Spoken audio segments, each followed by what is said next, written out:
Okay, well, why don't we go ahead and get started in the interest of time for today. So welcome everyone to OFMA's online pre-order systems results and lessons learned from the Online Farmers Market project. We're really excited about this webinar today, so thanks for joining us. I want to just first start by thanking our 2021 sponsors, Oregon Food Bank, What's Good, Local Food Marketplace, Manage My Market, Farm Spread, Market Works, Friends of Family Farmers, and Beaverton Farmers Market. Thank you to them for sponsoring our winter events. Before we get started, I want to do a little bit of housekeeping as this is OFMA's first webinar. So we'd love to hear from you first to make this interactive. If you'd like to put your farmer's market that you're representing in the chat box, we want to know who's here and who you are. Also, as this is a webinar, your mic is muted for the entire session, but when we reach the Q&A towards the end of the webinar, we'll be able to open your mic so you can ask questions. The agenda link will be dropped in the chat box if you'd like to follow along. We'll also be showing the agenda here in a few minutes. We're asking that you hold your questions until the end of the session when we have allotted time for Q&A. The best way to submit a question is through the chat box. Ari Rosner is our chat box manager today, so thank you, Ari. He's going to be helping with facilitate questions as you have them. You should be able to see both the speaker and their slides during the presentation. You can play with your view settings on the top right of your screen. When we have our Q&A, we'll be doing a gallery style Q&A session, so you'll be able to see all the speakers. The chat box is where we will drop resources and links as we go through the agenda today. So feel free to click on those. And we want to encourage as much interactivity as possible. This is all for you. So feel free to throw comments in the chat box as well. If this is your first time joining a Zoom, the chat is at the bottom of your screen. You can click on it to choose the right audience for your chat and question. If you have any tech questions that come up during the webinar, feel free to send them to Kelly Crane or Ari Rosner and they will help. This is an overview of our agenda for today. So Kelly Crane's going to give us an overview first, then we'll hear from our partners from the Oregon Department of Agriculture, the Oregon Coast Visitors Association. Then we'll come back to me and I'm going to give you some results and lessons learned from OFMA's 2020 Online Farmers Market project. We're going to have a little break in here so you can get up and stretch with a fun poll. And then we'll hear from our farmers market managers about their experience with online pre-order systems in 2020. And then we'll have a good half an hour at the end for our Q&A and discussion. So with that, I'm going to hand it over to Kelly Crane, the Executive Director of OFMA, and she's going to start us off. Hi, thanks, Melissa, and thanks for being here, everybody. So welcome, and we're glad that you could join us today. I wanted to kind of just recap for everybody who's here, for those of you who, excuse me, were there or may not be familiar with us, kind of how this online farmers market project came to be and how it fits in with OFMA's work. So if you will remember, when COVID hit in March of last year, everything was very uncertain.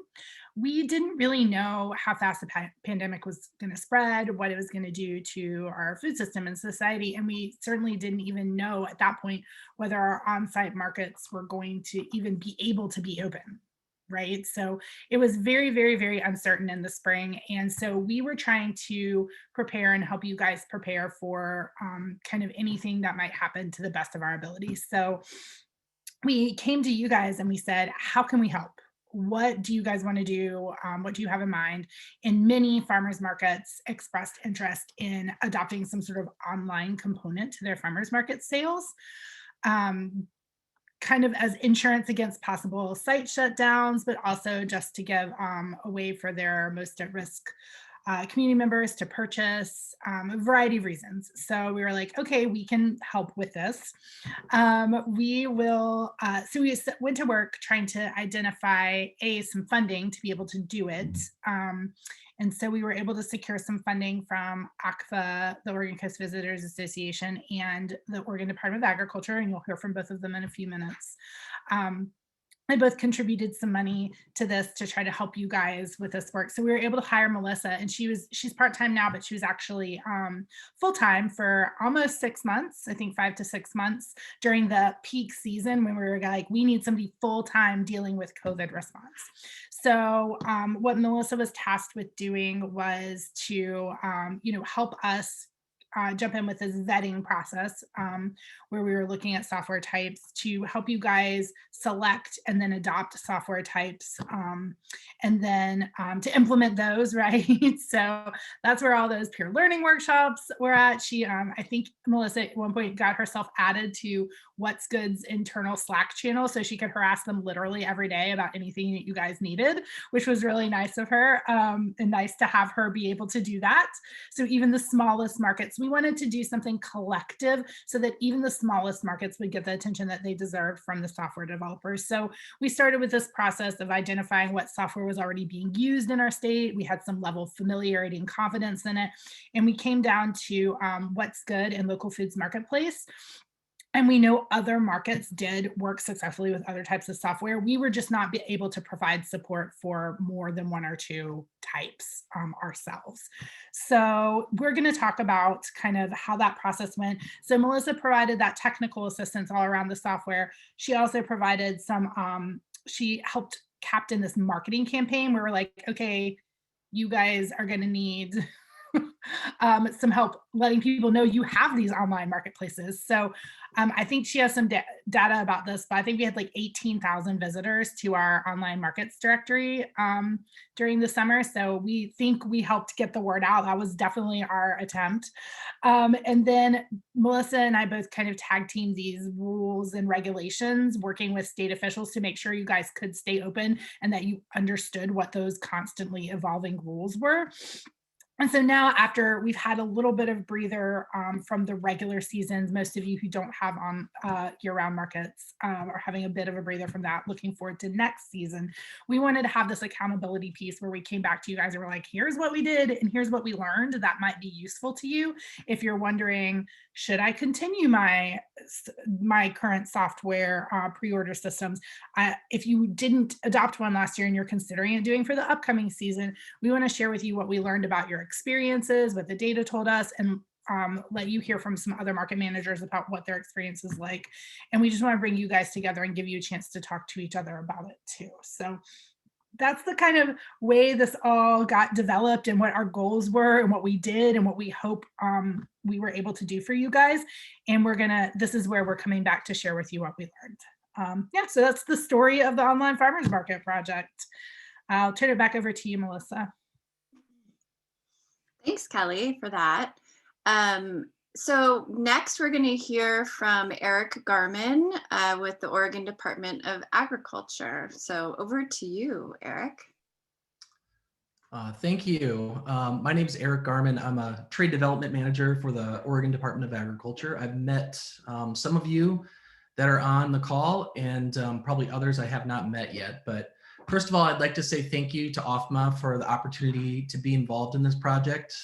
Kelly and her team have really been incredibly communicative on how this project not only supports farmers markets throughout the state, but also have always been available throughout last year and this year, of course, on ideas and advice on how this foundation can be applied to other industries within agriculture.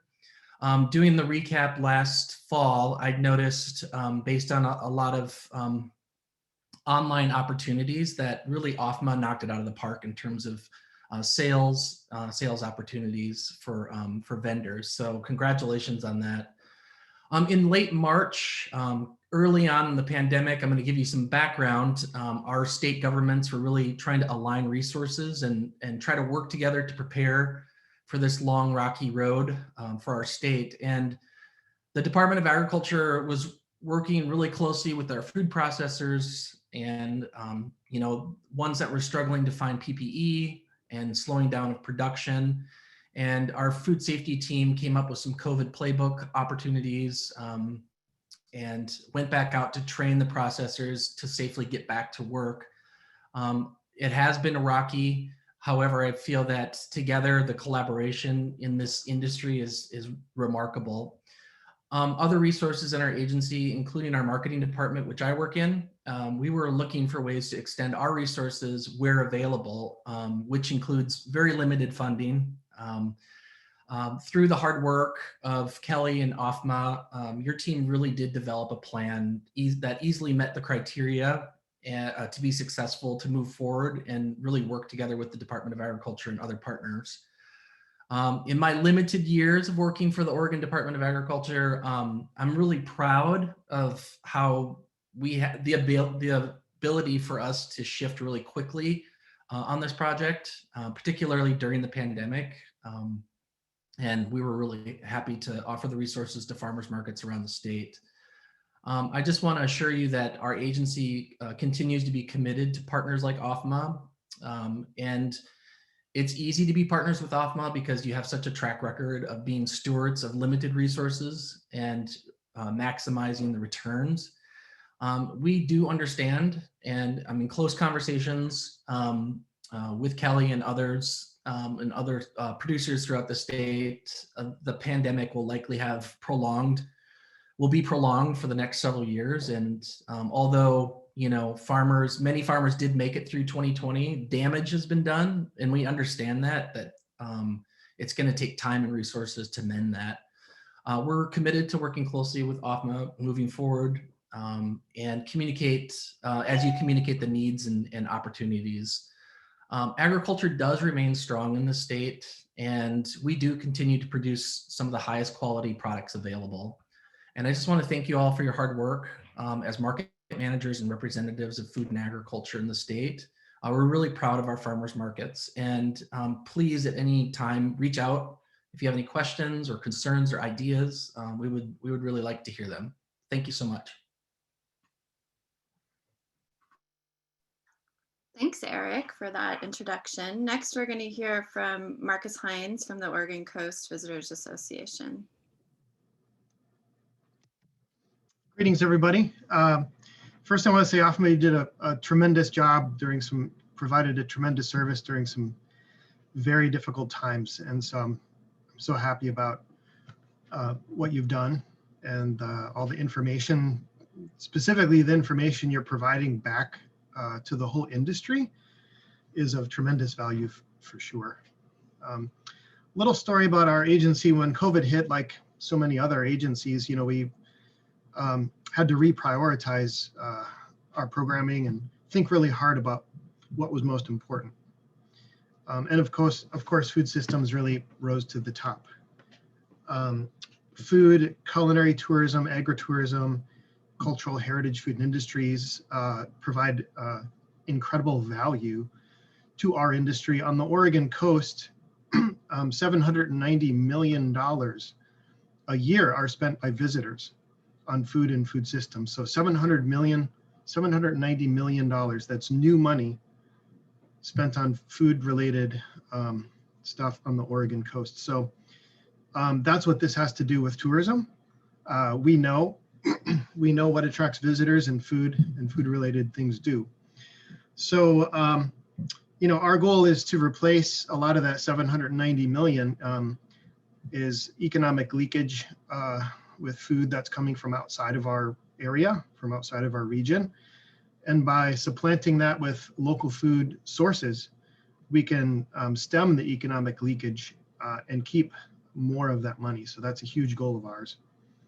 And so just to finish up, about our investments with you, we not only increase the visitor experience and make that so much better, but we also contribute to the viability and vibrancy of local businesses and farmers and producers and the whole food value chain. So I'll just end it with that and say thank you so much for what you've done. And I'm very interested to learn about what you've learned this past year. Thank you.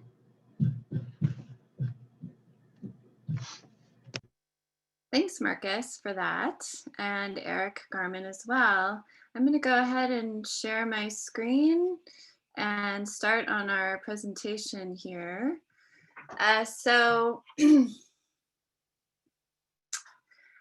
What I'm going to talk about a little bit is first what we did briefly. I'm going to report to you a few of the results from the Online Farmers Market project, but then really emphasize some of the lessons learned from the 2020 project, both from the farmers market's perspective and what whether implementing online pre-order systems for your market might be a good strategy in 2021.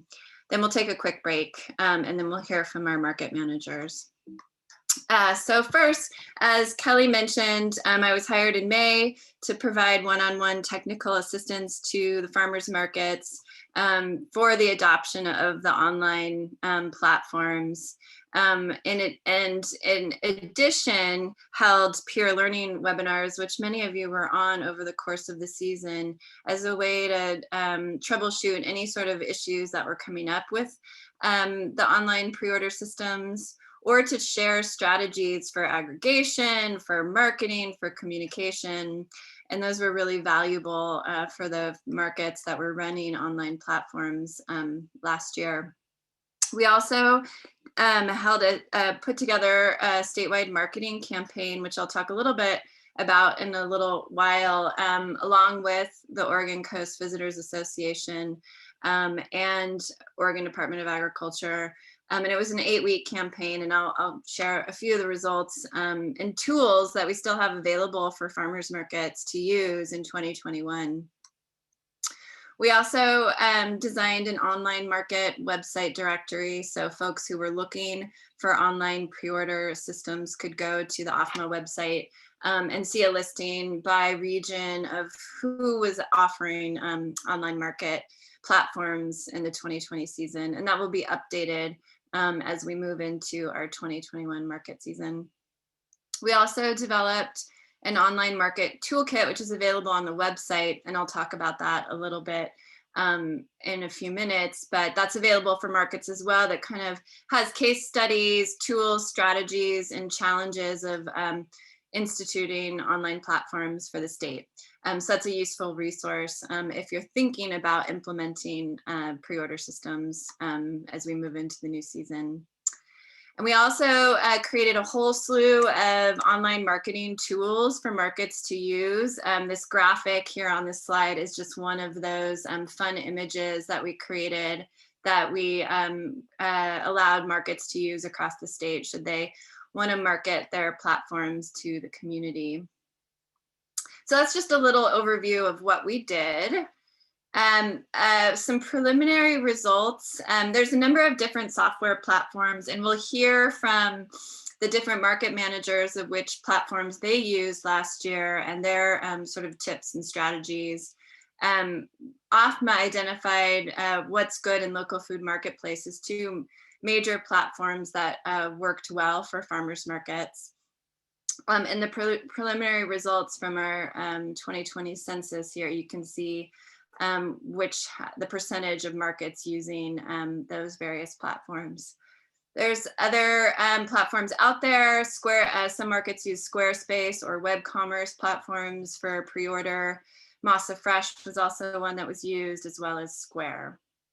And so I'm not going to go too much into the logistics of those platforms because we'll hear from our market managers in a little bit. So some of our quick results before I talk about lessons learned. What we found in sort of talking with the software developers and platforms was that over 500,000 in sales statewide on the online platforms last year, just a little over 500,000. 30 plus Oregon markets used online systems. 435 vendors. I went onto all the platforms and I counted the vendors and worked with the software developers to figure out who those vendors were. Specialty, there were, in a breakdown, was 174 specialty crop producers who used online pre-order systems across the state. This includes vegetables, fruits, nuts, flowers, herbs, nursery. Also included, and this gives you a sense of what products were being offered on the platforms. At least, this also included value-added products with at least 50% of the weight from the crop. So that included like jellies and roasted nuts. And those types of products. There were 27 non-specialty crop growers who sold products on the online platform. So that's everything from cheese and eggs and dairy to meat. There was also a whole slew of different products like kombuchas and other value-added products like lotions and crafts and those sorts of things also offered. So there was a diversity of products on these platforms. 50 different markets received technical assistance from OFMA to decide whether online markets were a fit for them, and whether or not they did receive that direct technical assistance, which we equated to 250 plus hours of my time and Kelly's time and other OFMA board members in the online market development. And then finally, like I mentioned, we implemented the statewide marketing campaign, and we had 4,500 people. That data was captured back in August of 2020. 4,500 people accessing the online market directory, and we reached about 30,000 plus people through our social media channels with the 8-week marketing campaign. And those tools are still available to markets to use, which is a really great sort of output of this project. So the important things here for you, all of you markets, the lessons learned. Here's a picture of the Florence drive-through market during the 2020 wildfire season. So one thing that we learned, and Kelly mentioned this at the beginning, was that managing communication between the software developer and the market staff are really important. And depending on which platform you choose, the level of sort of tech support and communication differs. It was important for me as sort of the tech assistant provider in 2020, like Kelly said, with What's Good, because primarily a lot of markets were using What's Good as the software. There were some communication issues. So I was sort of this intermediary between the software developer and the market in case any tech issues came up. So that's something to think about if you're going to implement the platforms, is prioritizing and managing the communication between those, both the staff and the software developer. We learned that the needs of markets depended on both community factors, the market structure,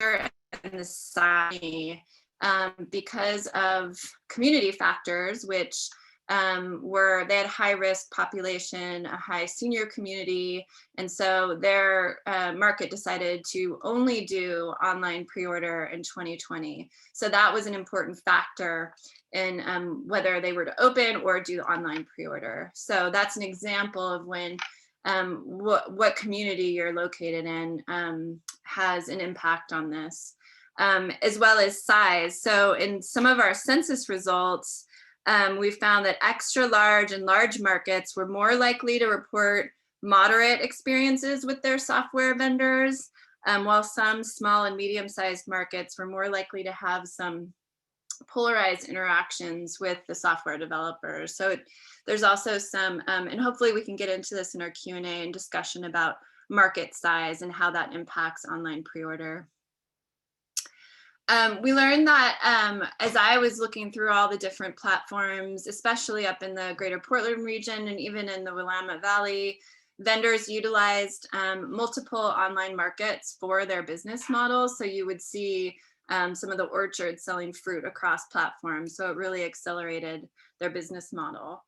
This was an important and critical lesson learned, and hopefully our market managers can speak to this in a little bit as well, was when online sales began and there was limited in-person markets, there was a loss of key revenue in terms of booth stall fees. So this is something that you'll want to consider, is some creative ways to integrate booth stall fees online if you're going to implement those systems. And I'm hoping that our farmers market managers at Talk will talk about the different ways that they used fees and cost structures in their own systems.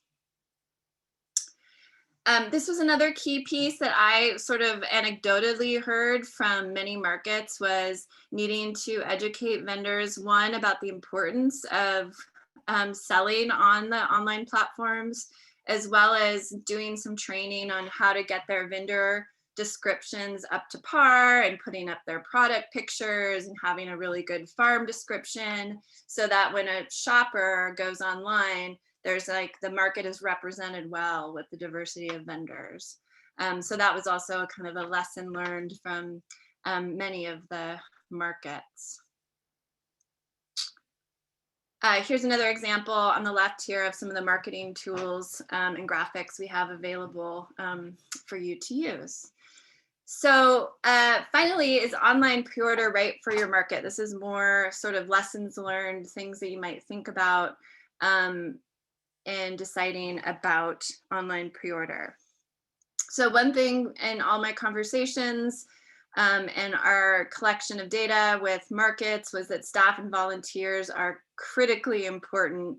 And this is also depends on, one, which kind of pickup or you decide on doing, or whether you have a drive-through, or whether you're going to aggregate. So some farmers markets would actually aggregate customer orders, which required quite a few volunteers in order to do that. And we'll hear from Jess Land later from Oregon City, who did aggregation, and she can talk about kind of staff and volunteer needs. So that's an important consideration.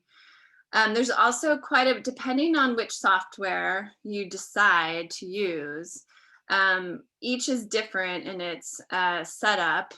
Local food marketplace is a little bit more sort of nuanced and has a little bit more tech complexity than I would say What's Good if you choose that platform. So that's something to consider, is the time involved in setting up the software, as well as the ongoing management of the platform.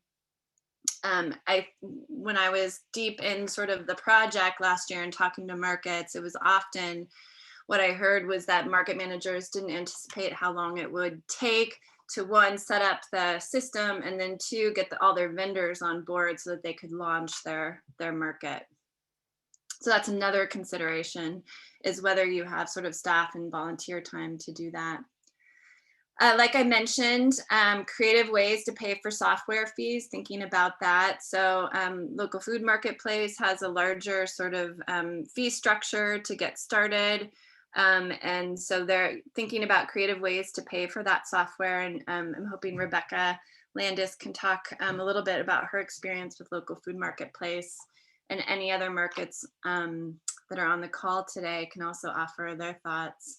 But thinking about creative ways to offset those costs. And Natasha and Jess also used What's Good, so they can talk about the percentage costs to customers as well. This was another kind of lesson learned, was having a diversity of vendors participating, especially having like 1 or 2 vegetable or fruit vendors on your platform draws more customers. And when you have your market, online market, and maybe you don't have, you have maybe just a soap vendor or a crafter, it's important to think about getting a diversity of vendors onto your platform to draw that customer base. Another kind of lesson learned was having some really good communication tools available and marketing to the local community and your shoppers. And all of our market managers today that are going to talk about it have excellent ways that they communicated with their communities about about the online marketplace. SNAP and EBT integration was definitely a challenge and something to overcome as part of the online platforms. And we'll hear from our market managers about that. So I'm not going to go too much into that now. You might think about whether your staff has technical knowledge to manage the platforms and what training you might have to do if you're going to implement any of those systems. Think about vendor messaging as well. Was another sort of lesson learned, was how you can get vendors on board, why it's important for vendors to be online platforms, putting up their products, the benefits of selling online. So that was also sort of a tip or a lesson learned. Some benefits of implementing these was there's a potential, obviously, to diversify the market sales for vendors, as well as bring in new customers and shoppers. And I know we have some evidence of that with some of our other markets, that it did draw in new customers last season. It's also another way to manage risk, obviously, as we move into the 2021 season with still uncertainty of the pandemic. Adding an online pre-order system is just another way to manage risk, both for the vendor side and the market side. So those are a little bit of an overview of lessons learned and tips, and we're going to hear more in depth from our market managers. I wanted to provide with you some resources, and hopefully Kelly can throw some links in the chat box in case you don't have access to them. This is the cover of our online market toolkit, which is available on our website. And it goes more in depth into a little bit of what I've just talked about in terms of tips and challenges, as well as provides case studies, some sample vendor descriptions, sample market descriptions, and a number of other resources for you if you're interested in implementing those. So that is available, and that was an output of our project. If you're also interested, I developed social media guides for the markets over the last summer, and I think I have about 8 of them for each week that went seasonally. And helped sort of describe messaging for the farmers market around what was in season, whether it was time for cherries or blueberries, and we had graphics to match and sample messaging. So those are still available, and resources that I can share with the markets, that OFMA can share with the markets this season as well. And like I said, the online marketing images and graphics are available for use. We also created a sample press release for markets to announce that they were using an online pre-order system as one way to reach out to your community. We have some information on platform comparisons, a side-by-side between What's Good and Local Food Marketplace that's available as well. And that's in the online market toolkit, should you want to look at the different platforms and make a decision. The Farmers Market Coalition, if you're an OFMA member, you also have access to Farmers Market Coalition resources. They have a great website as well with some online market resources as well. So I just wanted to give a little shout out to them. And then we also, hopefully all of you are on the OFMA private Facebook Market Manager group, which is an excellent way to continue connecting around this topic of online markets and pre-order systems going into the 2021 season. That's why we set it up last year, was for that direct reason. So that is my full presentation at this point. I am going to stop talking for a few minutes. I am going to launch a poll, which we'd love for you all to participate in. This is a great opportunity to take a break, grab a drink of water, go to the bathroom, and then we're going to bring on our panelists for the markets. So I'm going to go ahead and launch this poll, and we will return in 5 minutes.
All right. Well, it looks like the results of our poll is that strawberry is the most popular berry that represents everyone on the call today.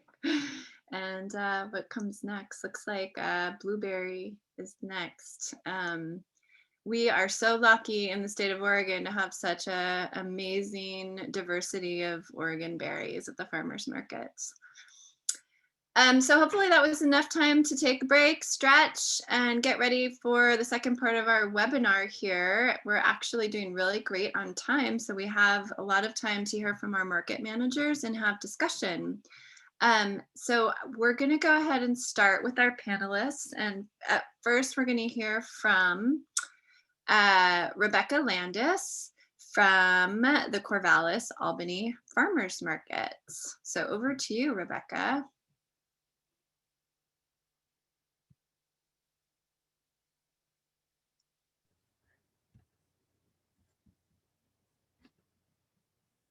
So it looks like I needed to unmute before I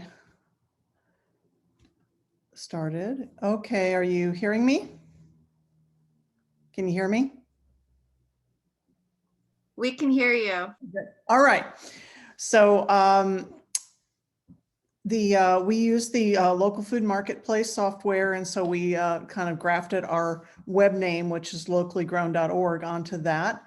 And can we keep on keeping on? That is a reference for people who lived through the 70s, and also just an acknowledgement that it's not entirely certain we'll keep going. I think at this time we will. It is looking, it's in my budget, and as far as I know, we're going forward.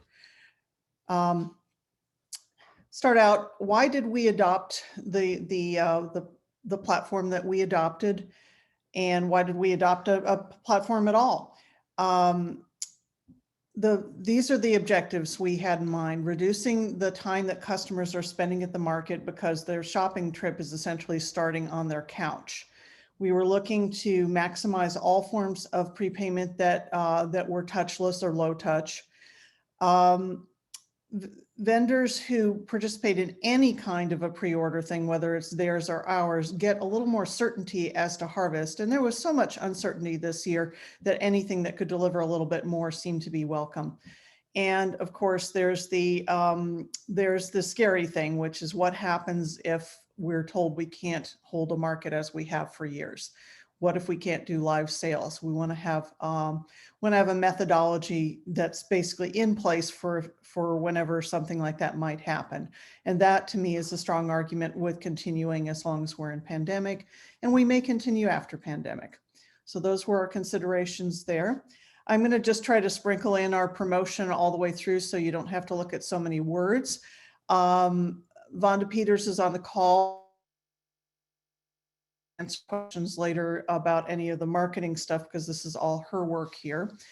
I think I say this later in the presentation also, but I just wanted to stress marketing for your online store should integrate nicely with all your marketing, if at all possible.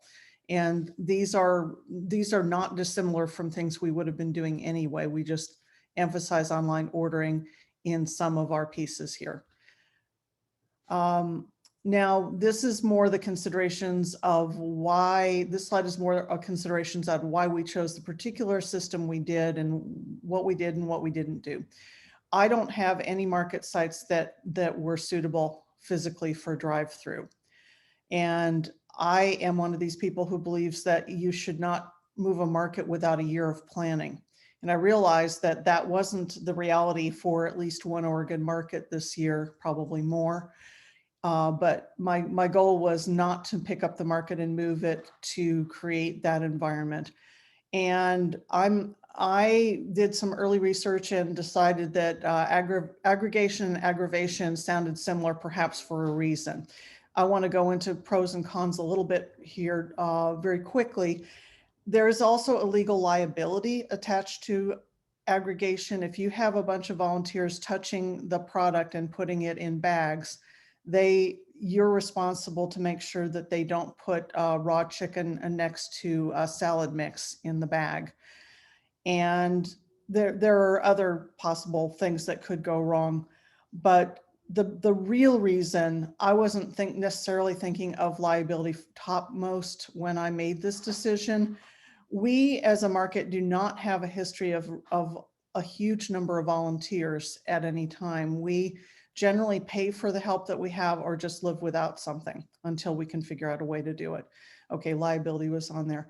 And we really didn't, you know, at the time that we adopted, and we were going through this process, I believe in April, but didn't actually launch until, okay, I think I'm blurring my stuff. We launched our Saturday markets at earlier than we launched our Wednesday market. And so I may be not remembering my dates correctly, but at any rate, we were not in a position to tell our vendors that they had to participate because we didn't have the drive-through market. And also by the time we did launch, so many vendors had either developed a new platform or expanded a platform they had. It did not seem feasible at that time, and it still does not seem feasible to tell our vendors that that they must play on our platform. This here is the poster that we developed later in the year, and we printed it on a special kind of paper that tolerates rain. So we were able to reuse a few copies of it. And here and elsewhere in my presentation, I have a couple things where we took, we deliberately got quotes from loyal customers and created little mini testimonials out of it. And I also just think this has a really, you see the familiar language from the OFMA thing, but we also have some really awesome color and layout going on here that I particularly liked. Okay. Here we want to talk about choices of the platform. And I want to be really clear that I completely agree with what was said earlier, that the choice of platform really depends on a lot of local factors. And what I did is not necessarily what you should do. But here are some things that we thought about as we made our choice. We were very interested in who would bear the burden of this system, and is the total cost an acceptable thing? We did in the final analysis, we raised funds for the costs involved in startup and running the platform through a certain point in time, and then we told our vendor base that they were going to pay more this year, 2021. And that may or may not actually be the case now as we examine the numbers from last year. I don't think there's a percentage that I could charge my vendors that would cover the costs and be reasonably acceptable. So I think that CAFM is going to go back to our Give Butter platform and raise funds for at least the platform costs and hopefully a little bit of our labor costs involved. So that gets to the next bullet. You need, as OFMA has already said, you need to look at your staff skill sets. And I knew that Vonda Peters would be able to run the system. Neither one of us probably could have launched it by ourselves. So we both put in a lot of staff time together to launch. But after a certain point, I was able to back off and manage other aspects of the market and let Vonda run the online store, which she is still doing. I was attracted to the local food marketplace. I was familiar with this company. It's been in Oregon. I think at the time the pandemic began, it had been in existence for 11 years. It was more focused on the food hub model more than the farmers market model, but I think they did an excellent job of pivoting quickly to be able to serve more traditional farmers markets. So to sum up, we picked them for their experience and for their Oregon ties. I'm going to throw in here, perhaps because it's convenient here. Local food marketplace uses a software called Zendesk, which is a way of aggregating support threads. And once you get used to Zendesk, it's something you have to log into. It's actually much easier to keep track of your conversations with the local food marketplace or any other company you run into who uses Zendesk. When I look at the email threads on my computer, I'm totally confused as to the chronology. My computer system has like scrambled that what order they came in, and I can't tell up or down. But if I go to Zendesk, it's in a logical chronological order, and we can tick off what's been dealt with and what is still to be worked out. And that has served us really well up to this point. Okay. Here, this was just a reminder to point out that as I said, the marketing overlaps a lot, and the important thing about that is that if you're still doing live sales, as we were, you want to make sure that you are doing something that's beneficial to your live sales. So hence the sexy veg and fruit pictures that we've all been doing, those also help your live sales. Okay, we were asked, the markets participating were asked to say what went well and what went not as well. We, I think, are not alone in that we did not land the larger vendors into this platform. Unless you have a mandatory situation, the larger vendors are the ones who are going to have their own stuff, even their own platforms, even before the pandemic makes change necessary. They're already ready to play at a higher level. And so we did a survey, and we determined things that I'm going to report to you now, which is that the customers were dissatisfied with our range of vendors. They wanted more vendors in there. And to some degree, you can sort of use that to pressure your vendors, but realistically, we don't want to make our vendors feel guilty if they're not in any way able or willing to add another platform. I would not want to guilt them. But if I think they're on the edge and maybe they could, then I would be not above that tactic. Customers want aggregation, and that's for us is a no-go. And we just have to acknowledge that we are not delivering the thing that many customers would like. They would like to drive up to the edge of a market and pick up a box or a bag, but we just cannot do that. So in summary, we feel that our local food marketplace is still playing a vital role, but not what we feel that it should. And looking at the vendor sales and looking at any likely percentages of those, there is no way that we could cover all the cost of delivering. But if it's a necessary service for us to be providing at this time,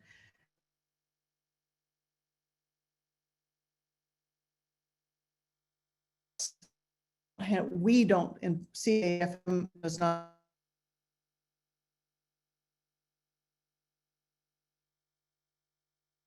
the whole shebang has. They really have to find a way to make their revenue, to make their platform deliver some revenue, at least commensurate with the costs of running it.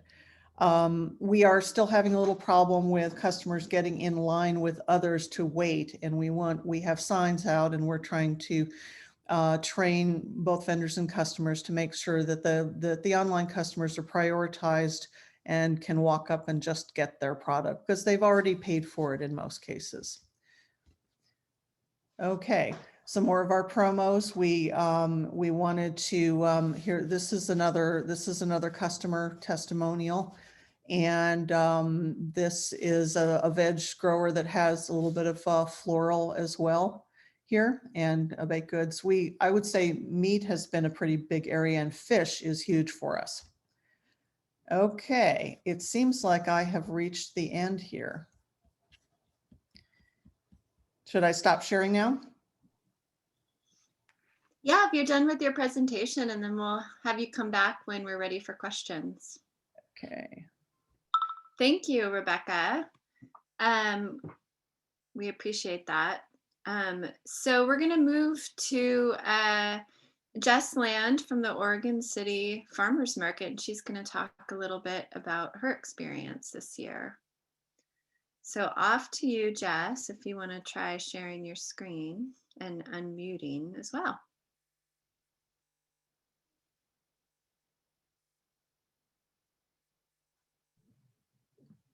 Can you hear me okay? Yes, we can hear you. All right. Thank you for bearing with me here. Well, mine is not as fancy as Rebecca's, so I'm sorry, but we'll do our best. So again, thanks, Melissa. I'm Jess with Oregon City Farmers Market. We adopted What's Good Marketplace, both us and Natasha from South Waterfront, so she'll give you a good examples as well.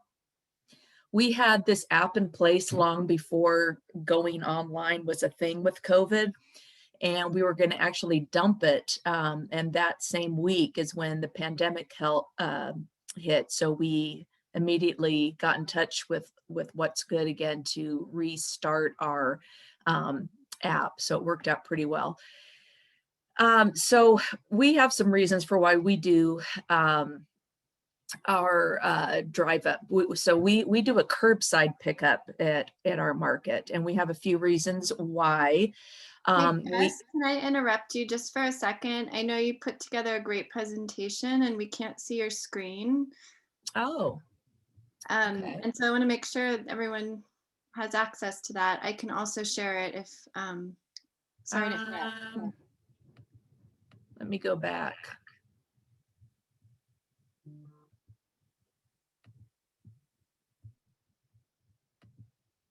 Can you guys see it now? Yes, all set. Right on. Okay. My apologies. How about now? Okay. I forgot to hit share. So at our market, we do a curbside pickup because we do have the benefit of meeting on a really large parking lot up at the county buildings. So that allowed us to do a curbside, and it's a long lane at the perimeter of the market. And so the reason we do that is, one, for convenience. It does keep cars away from the main market area. And so with the proper signage, it can direct customers in. For us, there was still allowing for safe food access for our health compromised customers. We did a poll that we surveyed 100 customers that used our drive up. And it was interesting because 50% were doing it because of COVID and for safety precautions. The other 50% were using it for convenience. They were parents of small kids, or they wanted just to get in and out. So we were a little bit surprised. We thought it'd be mostly COVID heavy reasons, but ended up being down the middle. The other reason we like to have this available is, it, like what Rebecca was saying with their market, it keeps our walk-in numbers below capacity, which has been of benefit to us because we're always really nervous about going over, our safe number.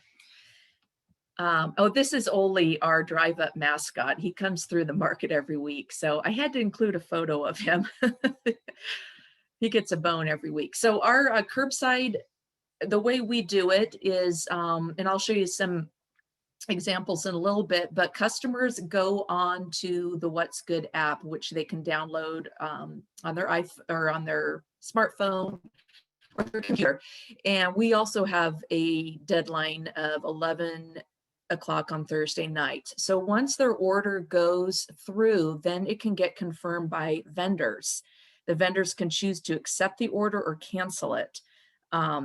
And once they have confirmed it, the customer will then receive a confirmation email, and then they are allowed to choose a pickup time. And the benefit to that is it allows us from getting too much of a backup down our drive up lane.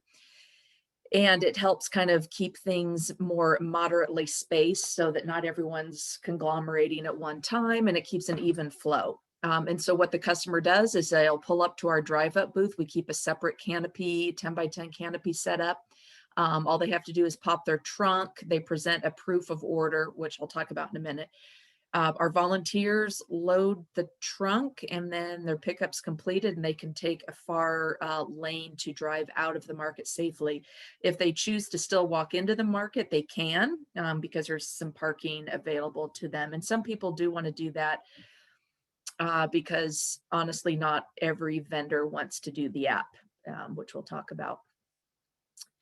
So, so how has the drive up affected our vendors? There's good and bad, actually. A benefit is they can still take SNAP, because What's Good does allow you now to select your payment method. Now, if you do choose SNAP, though, you still have to come to the info booth to get your tokens. And once you collect your tokens, then you get back in your car and go pick up your orders and use your SNAP as currency. And then we at the drive up booth have to write down who is who. Sorry about that. And so it has also increased the workload for confirming and packing orders for the vendors, because it becomes a whole separate process to collate the orders, pack them separately. And so it did increase their workload. But on the other hand, some of our farms experienced up to a 75% increase in sales, because the demand for fresh food became so prominent right at that height of the pandemic that sales, they couldn't keep enough product in stock. And our farms were frantically trying to plant more, and we were trying to get more farms to come and join our market. It also has allowed the ability to reach a greater demographic, because it adds another feature to our market that for some is exciting, for a different option in which to obtain fresh food. So that convenience sake. There is, however, there's good and bad for them. There is the burnout during peak harvest when all these orders are coming in. Like one week we had 100 orders. And that was really hard for farms. And some just said, we have to take a break. We're going off the app until we get through peak season, which is understandable. So I wanted to share with you what the customer sees when they go to log into the app. You sign up as a new user. And as you can see from the top, I did some screenshots. Like I was going to go in as a customer. So you can see where you can pick up as drive-through, or we still do use an option of picking up at vendor, where they can walk into the market and pick up their pre-order. So once you choose which option you prefer, then it will lead you into our market. And so you can begin to shop by vendor or by product. So in this case, I've listed some of our farms and vendors. Interestingly enough, you'll see Coin Toss Brewing here. You can order booze off the app, but not hard liquor. So you can do like cider, beer, and wine. So that's very attractive to some customers. So then you can start like adding into your shopping cart what you would like to purchase, and then it will put it all into kind of like a shopping cart essentially. And at the end, when you're done shopping, you can move through and confirm your order, send it. It will charge either your card on file that you've loaded, or again, it will indicate it's EBT, which will then alert the vendor that it's an EBT customer. So the one convenience about What's Good is it allows, with the proper login, the market manager can go view orders from the back end. And this is kind of what an example is of what that order would look like to us when we go in to see it. Now, I have found this to be very advantageous because, for one, it shows me how many orders are going to be coming through the drive-through. And that allows me to know how many volunteers I need to have on available to appropriately manage the amount of orders. It also allows me to say, okay, these are all the vendors that are doing orders. And in some cases, vendors have accepted orders knowing, and they're not going to even be at the market on Saturday, nor are they doing drop off. So it actually, I can preemptively go in and notify the vendor that they need to cancel the order and notify their customer that they aren't going to be at the market. And that has saved us a few times, actually, from hassles once customers get to the drive up and then the vendor isn't there and there's no product. So I've also found it's really handy to then print my orders out and then put them all together for our volunteer staff. So when the customer comes through, as they do more often than not with either a dead phone or they didn't print their order off, our volunteers can look and compare and make sure they get all of their product. Stop me if I'm sounding confusing. So we are planning to continue our curbside option, again, like I said before, because it's allowing us to reach a demographic that's otherwise unable to access local food. It does allow us still to reach our SNAP customers. Our goal is to maintain this feature through the year at the very least, but only as long as vendors are willing to keep active on the app. And like Rebecca, it's very difficult to get new ones to join because they do pay a commission. They pay a 3% commission. It is adding to their workload. So there are those factors, but we do try to encourage it because our customers also want a larger variety. But we also feel it's important to continue the app because it does keep us relevant in our ever-changing, industry of business. The ways that we're communicating to vendors and customers alike is our signage throughout the market.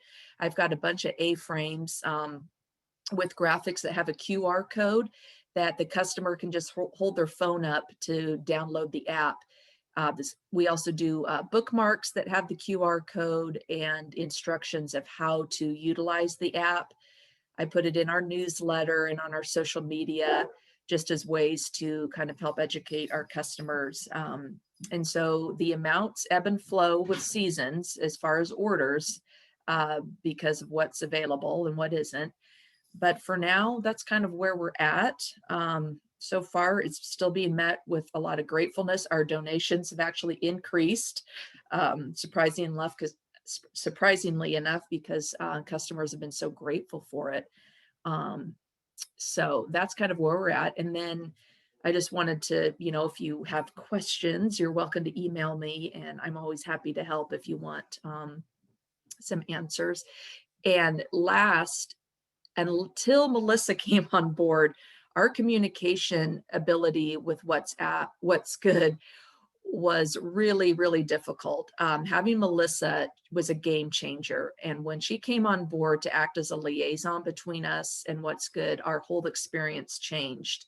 And now it is really positive, great response, great interaction. So I wanted to make sure, Melissa, that you knew we're very grateful. So it does make a difference to have OFMA on board. It's been an amazing blessing. So we are thankful for that.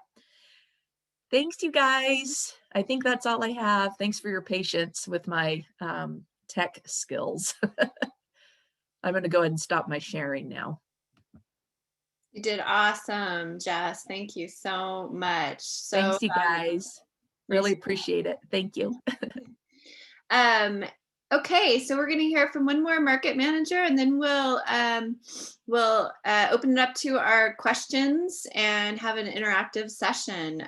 So last, we're going to hear from Natasha Tandler from the South Waterfront Market. So I'm going to turn it over to you, Natasha. Great. And before I begin, I'd also like to echo exactly what Jess just said. Melissa was so helpful, even beyond the online ordering scope of her position, just helping make sure that all the rules that were coming out from the state were clearly communicated to us so that we could ensure the safest marketplace possible. We really appreciate it. So anyways, I will get started and share my screen with you all.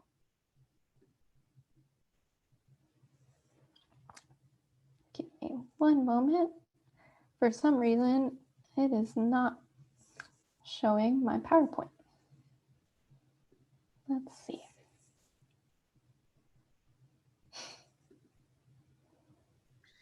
I would suggest that you open it up as a file first.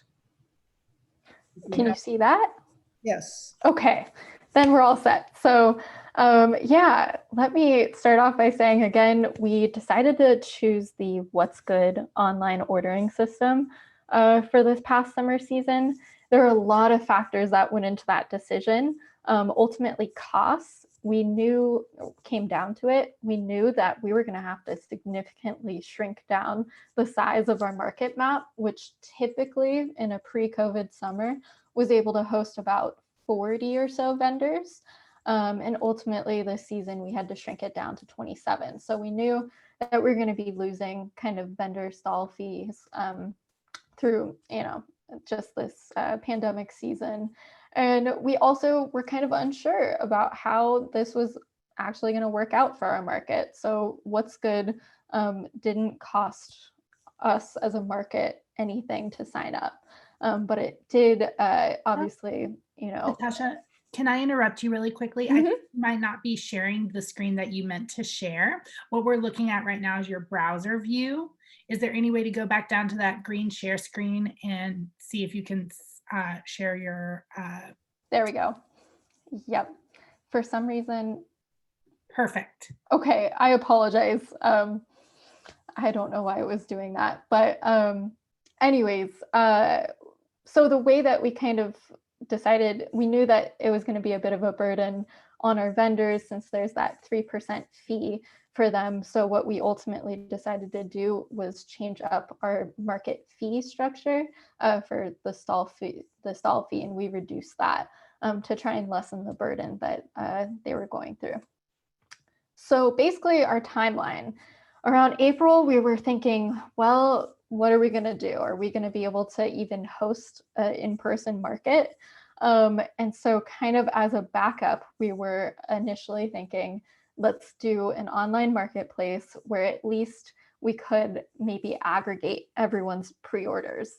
And that way still foster that connection between, our vendors and our customers. So mid-April, we decided to definitely implement this by June. By the end of April, I sent out an email to all of our vendors with the onboarding instructions for What's Good, and kind of told them how, the season was going to play out. And by mid-May, we had a majority of our vendors onboarded to What's Good, which was really, really impressive and great. But I will say it did require a ton of checking in with vendors. I run a medium-sized market, so I thankfully did have the time to do that. But maybe if you run a larger market, you might not have the time to kind of, pick up the phone or send out those extra emails to constantly remind the vendors about onboarding. And so for opening day, our model basically, we went into it, we thought we had organized everything as best as we could. We were going to have the vendors help us out with aggregating the orders by clearly labeling each one of the customers' pre-orders alphabetically, and the vendors were going to place each of the pre-orders into the bags. And of course, that plan just fell through, and we were completely overwhelmed as we successfully were able to get about 90 pre-orders for opening day. But it was just myself and our 3 other staff members, and we found that we had to devote our entire day to just making sure that these customers who had placed their pre-orders actually got the items that they pre-ordered, instead of all the other million tasks that we normally have to do on market day. So it definitely caused us to regroup, that between that first week of opening day and our second week. And what we ultimately decided to do was to have the market only aggregate the orders for our online only vendors. And I'll kind of discuss that further in this presentation. And then all other pre-orders, the customers had to go to the vendors that were located at the market on site. So kind of breaking down our kind of weird and wacky system, which at least from what I've heard, I don't think any other market did it this way, but I'm not sure. And hopefully, I don't know, it might be useful for your market. So again, I mentioned in order to ensure that we had 6 feet between all of our vendor booths, we could only host 27 vendors on site on market day. So we decided to prioritize our farmers and kind of fresh foods, as well as staples, meats, fish. Those were all of the vendors that we had on site for market day. And then the other kind of category of vendors that we had were our online only vendors. And these were unfortunately the vendors that we just didn't have any physical space for, but they were still interested in connecting with our customers and making sales. So in total, we had about 7 of those online only vendors. So they were products like specialty chocolates or donuts and nuts. And so what I had them do was basically I told all of these vendors that were online only, I said, you have to be at the market before we even start to help us, kind of organize all of your pre-orders and make sure that we have everything all set for the customers and deliver on what they pre-ordered. So we had a strict 1:30 p.m. cutoff time for when they could drop off their products, and our market starts at 2. And what I had to do beforehand was I went into What's Good, and I was able to print out all of the customers who made pre-orders and purchased items from our online only vendors. And then I printed those pre-orders out and I stapled them to the back of just a brown paper bag. And so that way our vendors, when they showed up, they had those brown paper bags alphabetically organized, and they helped us put them on the table at the information booth. So again, as just mentioned, with this What's Good structure, customers did have to create, a What's Good account, but we didn't have any, didn't hear from our customers that they had any issues with doing that. It was relatively simple for them to create an account. And then they decided to go, or we clearly communicated to them that if they had ordered from one of our online only vendors, then they definitely had to go to the information booth to pick up those pre-orders. And then for all other pre-orders, they would go on site to that vendor and just simply pick up the pre-order. So, and I will say we did operate with live in-person sales, even if you didn't make a pre-order through What's Good. And I have to say that, our our vendors that were on site on market day were able to make way more sales than our online only vendors. But our online only vendors were definitely grateful for the opportunity to still connect with our customers. So I put together just a little graphic to show you our timeline in the number of pre-orders that we received from our customers. Opening day was great. We had 90 pre-orders, and I think people were very, very interested in having us aggregate everything for them. Our particular community is very unique in that we have a high number of customers who are older and at higher risk. And then we also have a bunch of younger students, mostly at OHSU, who are very tech savvy and kind of loved using that feature of What's Good as well. So by mid-season though, we were seeing only about like 20 or so pre-orders per market. There's a bunch of different factors that I think went into that. I will say though, I think over time, our customers did feel that we were curating such a safe environment at our market that they felt good, to go up to vendors and be able to make their purchases and then quickly leave the market. But, I think that was kind of the main factor behind that. And I'll just share briefly a few of the lessons that I learned as a market manager implementing this system for, entirely new system into our market. What I did was I created a short, video for our vendors, kind of taking them through an online orientation for how this setup was going to work and what was involved. I will say a lot of the vendors told me later on at market day that this was really helpful for them, because at that time they were getting emails left and right from several different markets that they were participating in, with a ton of information being thrown at them, and being able to just kind of watch a short video saying, this is what we're doing. Here are the steps you need to take. That helped them out a lot in their planning.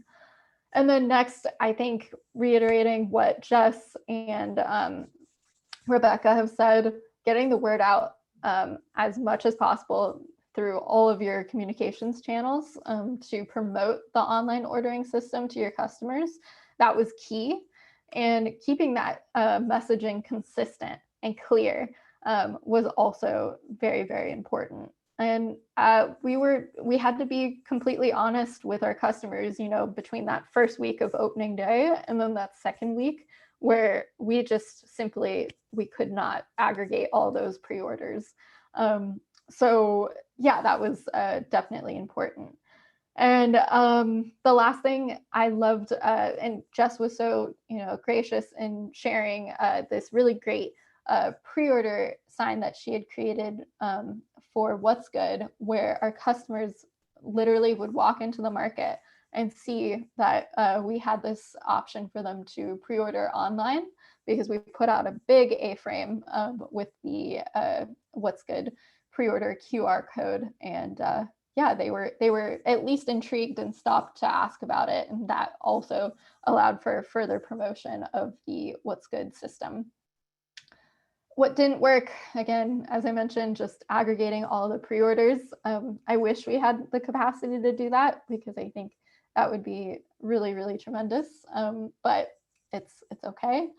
And then I will say tracking the SNAP pre-orders for our online only vendors, so the vendors that weren't on site, that required, coordination between myself and our market staff who were giving out those online pre-orders and making sure that we were tracking the money there. So that was a little tricky, but all in all, we're really grateful to be able to offer this to both our customers and to our vendors. As far as our plans for this upcoming season, we're still kind of up in the air, since we did see such a kind of the number of pre-orders did dwindle down. We're still discussing whether or not this is worth it for us to continue forward in this upcoming season. And last and not least, thank you, OFMA, for all that you do. We're really grateful to be a part of your organization. Awesome. Thank you, Natasha. That was wonderful. Okay, we are going to switch into our interactive question and answer discussion period. I'm going to change the view, so hopefully attendees can now see all of the panelists. I don't know if that's true, but I just changed it, so hopefully you see us all. And there are different ways that we can address questions. You can you should have a function to raise your hand. You can throw a question in the chat box. And we can also have the ability to unmute you if you'd like to ask your question with your voice. So let's open it up for questions. I don't know if there were a few, Ari, that we had. Yeah, so to start off, Rebecca had put a couple of questions in the chat during Jess's presentation about the scheduling and also sort of a logistical question. And Rebecca, it looks like I think you can unmute yourself and ask the question if you like. Okay, that presumes I'm going to remember both of them. I can remember the second one of them, which may be a relevant one. Jess, did you relocate your market, your SNAP operation in order to facilitate that connection to the area where you're having pickup? You know what? We didn't. We kept it at the same location, but we kind of keep our info booth near one of our entrances. But it was an extra step. Folks would have to come in to the front part of the market, get their tokens, go back to the parking lot, get into their vehicle, and then proceed through the drive up. Not the best system logistically. We just couldn't figure out how else to achieve that. So we didn't have a huge amount of SNAP customers using curbside pickup. So it still kind of worked for us okay. Okay, I found my other question in the chat. I might still have this question. The scheduling of pickups, was that a feature that was added to What's Good, or was that done through Calendly or something like that? No, yeah, it was through What's Good. They offered it to us that they could put with our account. And so what they do is they just ask me, how do you want the pickups to go? Do you want them like a certain amount of people per half hour, per hour, and how many? So I think we decided like 10 cars per half hour, something like that. And it really kept a really nice even flow. I mean, we'd rarely have more than 2 or 3 cars, and it went really quickly. I found that it just really evened out the amount of people coming all at one time and then a huge backup. And so it's been really advantageous. Now, right now, it's not as much of an issue because, you know, with the season we're in, our drive up is pretty low right now. And getting volunteers, as you know, Rebecca, that is tough. That's another really big struggle. So, yeah.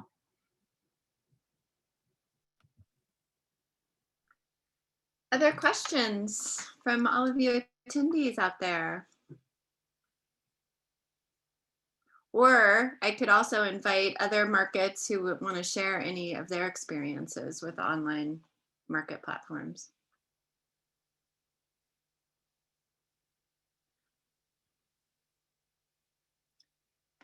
Looks like we have a question. Looks like there's a question from Robert. You should be good to ask. Yeah.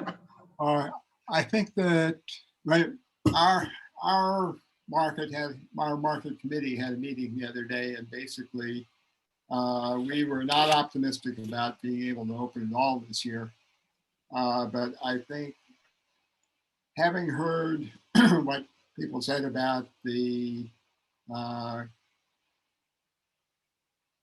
resistance, for good reason, of having market volunteers aggregate the material, the produce, whatever, from vendors.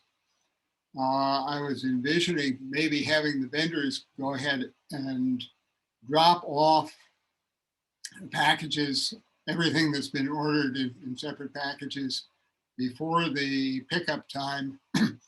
The volunteers pick those all up and arrange them alphabetically by the purchaser's last name, not even putting them into a single bag maybe, but just saying, okay, all of the Johnson purchases are right here, and have a label for everybody to be able to stop at about the right place along the line to pick theirs up. Did anybody do it that way? Did they have any success with it?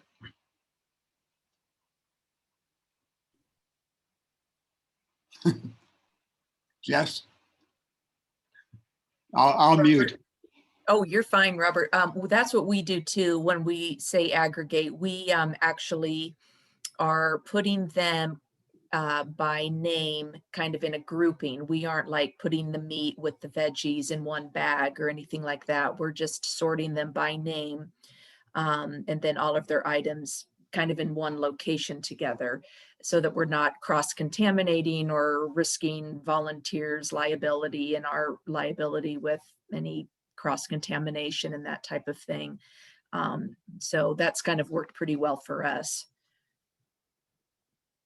So, sorry, quick question. Jess, does that mean that your volunteers, do they go to the vendor booths to pick up those pre-orders, or do the vendors come to your volunteer booth to drop those items off? Yeah, the vendors, they're supposed to drop off. We start at 10. So by 9:30, vendors are to have all of their pre-orders labeled. Like if somebody, we have like Henry Higgins does bagels. So they need to have, anyone that brings a pre-order has to have it in a bag with the customer's name very prominently displayed on the front so that it's easy to put all of the customers in individual groupings. Yeah, and that printing out the orders has eliminated all of that running back and forth to the vendors, because we can see ahead of time, hey, so-and-so hasn't dropped their order off yet, let's go find it, or that type of thing. So it's still a work in progress, but it has improved.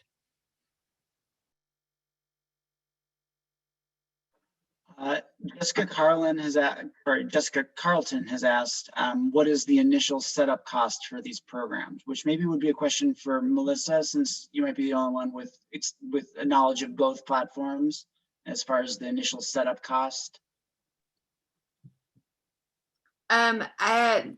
I think let's hear from Rebecca about LFM, and then I know that for What's Good, there's not a cost to the market to set it up. And I'd have to look back at the percentages, and maybe Natasha or Jess can tell us the percentages to the customer. Mm-hmm. Rebecca, did you want to answer for costs for LFM? I just received an email from LFM this week with some changes in their price structure. The beginning setup fee is still $499 for a starter market, but if you're going to have more than 20 producers on it, you may not be able to utilize that anymore.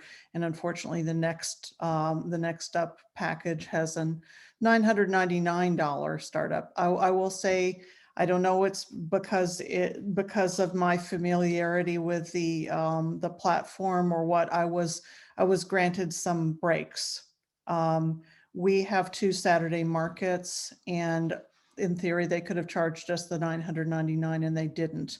At that time they charged us the $499. If you're already on the platform, they're not going to go back and collect any more. Another thing is, for every month that you are still in under contract with them but not actually running it, the hiatus fee has gone up from $29 a month to $59. So that could be a disincentive for shorter season markets to associate with LFM. I can't recall their reasoning, but they're saying they have more ongoing costs with markets in their off seasons than they had anticipated they would. The monthly fee is in the standard package. That's the next up. I believe that's $149 a month, and but that includes one of the add-on packages that most of us need. So I'm sorry, that's complicating the math in my head here, but I think maybe $89 was what I recall for the starter package monthly. But you also, in many cases, needed a $19 a month package for e-commerce, which is included if you're at the standard level. So it's complicated and it is expensive, but I kind of, for me, it was a bit of a get what you pay for thing. I didn't feel that for us, I didn't feel that the What's Good arrangement was right. But I fully understand the majority of markets are really not going to be able to withstand that sort of startup cost. And it's also a reason for us to think about keeping going, because we've put in this investment in both money and in labor. And we have to really think about the waste that would result from turning that off. But if you have some special circumstances with any platform, I would, plead your case.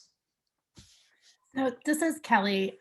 Sorry, I think maybe it might be helpful to back up for some of the folks that are I think we have maybe some newer folks on here than I had realized would be part of this presentation. So, which is very exciting. But something to back up is when we were exploring all of these different options and helping these markets decide which ones to use, because we focused on these two platforms, What's Good and Local Foods Marketplace, they both have their distinct advantages and disadvantages. And you've heard some about this, but a couple of the kind of high level advantages and disadvantages for the two different platforms are that Local Foods Marketplace is much more expensive. It is, depending, as Rebecca described it, there's lots of different add-ons and stuff. It's not totally transparent. It's very difficult to figure out on the front end how much it's actually going to cost you. They'll work with you to figure it out. And then it's up to the market to decide how they want to monetize this platform for their customers or for their vendors. And so like everything else with Local Foods Marketplace, it's more expensive, it's more complicated, and it's more customizable. So it gives the markets a lot more freedom to build and they get a customized URL. It's like a website that's dedicated just to your market. You can really brand it for your market. So Local Foods Marketplace, bigger, more robust, more expensive, more customizable, from everything from fee structures to the way your market operates. What's Good is more plug and play. It's an app. You download one app and every farmer's market who's on it is on that same app. You don't have a custom URL. You don't maintain your own website. They technically onboard your vendors for you. It's up to you to get your vendors started with that process, but they do the hand holding through, which Local Foods Marketplace does not. And then the fees the way they make their fees is not by charging the markets themselves, but by charging the users being the vendors and the customers. So your vendors need to know that their pricing needs to include that like 3 to 5% cost for What's Good fees. And then but it's not, you can add customer fees on that, but you can't reduce your vendor or customer fees. So it's less customizable, it's less staff time to get up and running, really.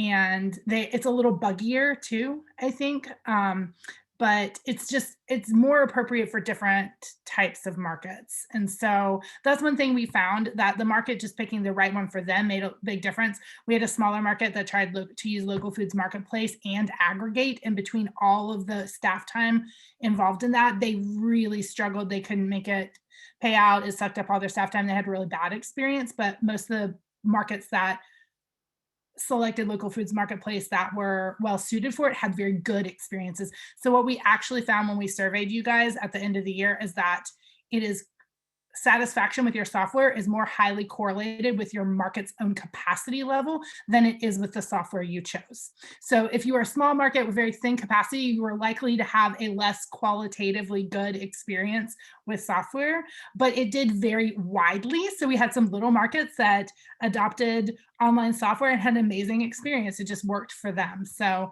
I just wanted to interrupt and say, like, the way those pricing structures work reflects the differences between those two software models. So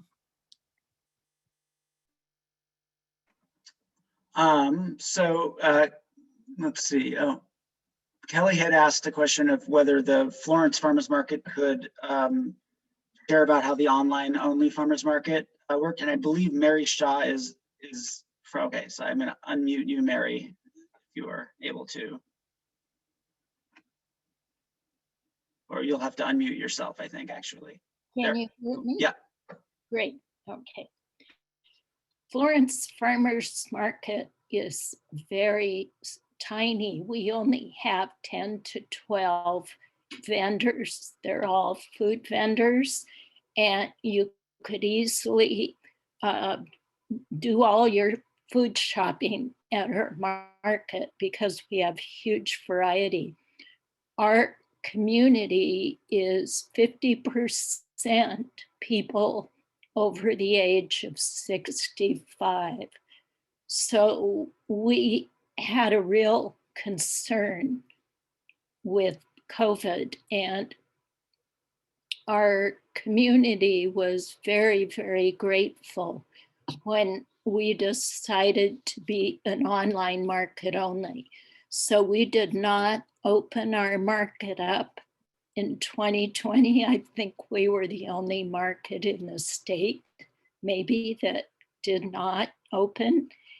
And we used the What's Good platform, which overall worked incredibly well for us. And I think, like you said, Jess, I think it was you, we reduced our vendor fees to accommodate that, to help them. And we have one quarter-time staff person, our market manager. We ran our market on volunteer support. Florence is famous for its volunteers. All those retired people just love to get out in the community and do things. So people would drive through, a volunteer would meet them at their car. The volunteer had a list of everybody's orders. They checked items off as vendors placed the items in the raised hood, not hood, trunk, trunk of the car. So they just moved through, we moved cars through very, very quickly. And many of our vendors did better than they'd done at the walk-in market. Our big downfall was our SNAP double up program. We lost a lot of our SNAP customers because it was too difficult for them to go online. And the other big issue we had was farm direct vouchers. They were an absolute nightmare because they couldn't just be handed to a farmer with the system we had. But what we ended up doing was asking our produce vendors to put a selection of their offerings on a table at the market manager booth. And then folks with those vouchers could spend them from what was on that table. It was a wild ride. All right. Our next question, I see Marcus from Oregon Coast has a hand raised. So yeah, you should be good to unmute. Great, thank you. I'll try to explain this concisely, but it's kind of riffing off of Kelly's description about sales per platforms and satisfaction. I'm curious if there's any larger comparison between What's Good and Local Food Marketplace about people who entered the website, poked around, but it never resulted in a conversion. And the reason I ask is because for like in tourism marketing for our websites, we know that if we have broken links or old information, we lose trust with the visitor, they go away and they don't come back to the website. And I noticed that I think in Local Food Marketplace, you see all the products, but you don't know the product isn't available until you click on the link. So you could click on 4 or 5 links, and if there's nothing that shows you like what's actually available, the photo's there. I believe that's how it works. So you go to a product, nothing available, you go to another one, and you go to another one, it's not there. And I'm just wondering if there's a frustration level in that platform that results in people just bailing from the site. And so you could find that by comparing, larger sets of visitation information in those two platforms. And I'm kind of wondering, like, if there's enough people going to Local Food Marketplace getting frustrated and leaving, those potential sales could result in more income than what farmers may have experienced by paying the fees for What's Good. Does that make sense at all? So anyways, that's a question. That's great. Oh, Kelly, go ahead. I was just wondering if Rebecca could speak to that. I also see Caitlin's on the call, and I don't know if Caitlin would want to offer any thoughts. a little complicated, but I don't actually think that that's the case, that that's even possible. Perhaps Vonda, could you unmute and answer if that's true in our setup? Okay, she's written on the notes here, as long as the order period is active, you should not see products that are not available. So my feeling is it's a setting issue that somebody needs to work on. That is worth noting, though, if that is something that doesn't automatically happen and a customer needs to, that's like a user experience thing for sure. Thanks for bringing that to our attention. I did not know about that. I was going to say, I don't think that we have any like data from the programmers about it. Like at the program level, we didn't get any data from like Local Foods Marketplace or What's Good About bounces. I don't know if any of you guys who have sites, or do any of you guys have any analytics from your own markets experience that would speak to that?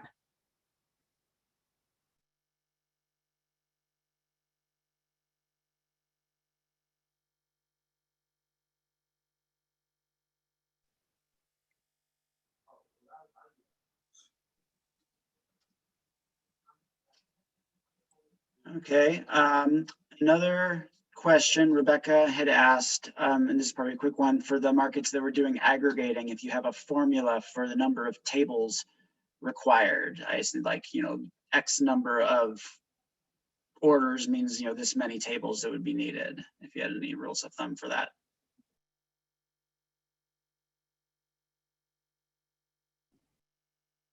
I think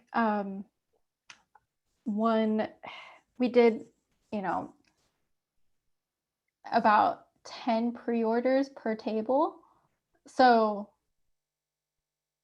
yeah, it also depended on the products that they were picking up. So eventually what we did was we had folks go directly to the farmers to go and pick up their pre-orders of any farm fresh items, which typically are the items that take up the most space.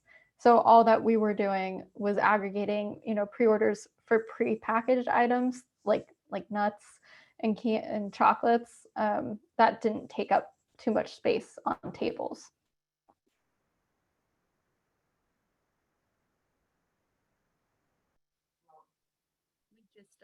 At Oregon City, it just was determined by how many orders we got. So on a large day, we would do 2 canopies, 10 tables. And then like farms with their farm boxes, they would stack them high with the customer's name on them. So we ended up going up a lot more than out. So we wouldn't make it too long, but generally, yeah, 2 canopies, 10, I think 10 6 to 8 foot tables. Bread takes up a lot of space, so a lot of tables were for bread.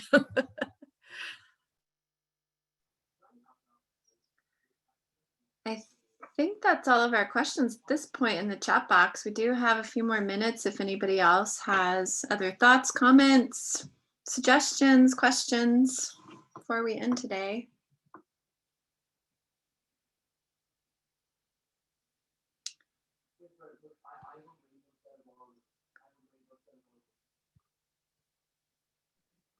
Looks like Kimmy from Aloha County would like to ask a question. So I've allowed you to speak, Kimmy, but you have to unmute. Okay, can you guys hear me? I think I got it unmuted. Okay, so my question is kind of more general. So I had a lot of customers that were interested in pre-ordering and online ordering, but my board was not interested. I think 1, because we're small, and 2, they're worried about cost and things like that. So there was a local company that did some of that pre-ordering things.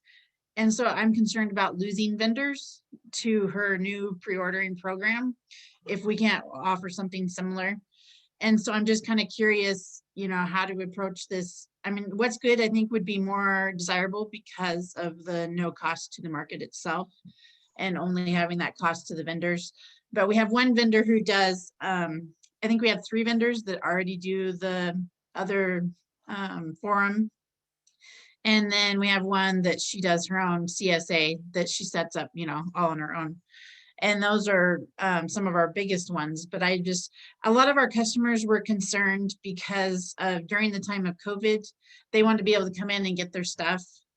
But we had a huge influx of tourists during COVID, which most places did not, but Loudoun County did big time. And so I think that was part of the customer's concern was, you know, especially before the state mandated the masks, because they would come from other states and stuff and they wouldn't be wearing masks. And then our local people did not feel comfortable. And so some people would stand outside the market until all of the tourists left.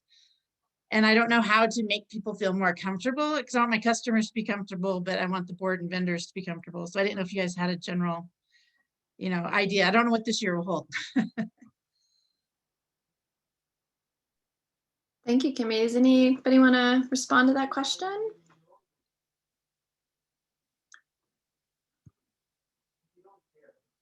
Mary, you're allowed to talk if you'd like to respond.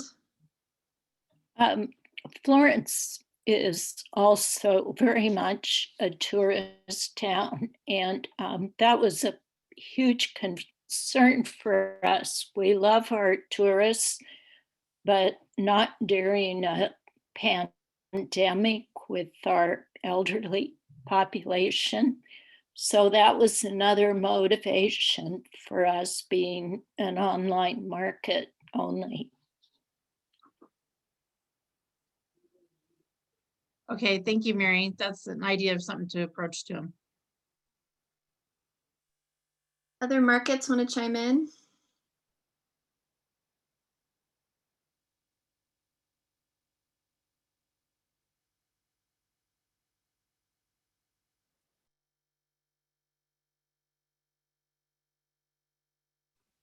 Looks like Kelly asked a question if there were any other attendees here who used any other software types and wanted to share their experience. I don't know if we have anyone on the call. You could just use your little raise your hand icon at the very bottom of your screen. There's a little yellow hand down there. I was thinking about the Bend market or Sisters, but I don't think she's on. They used Squarespace. Any other questions? We're winding down here. I hope this has been helpful for all of the attendees.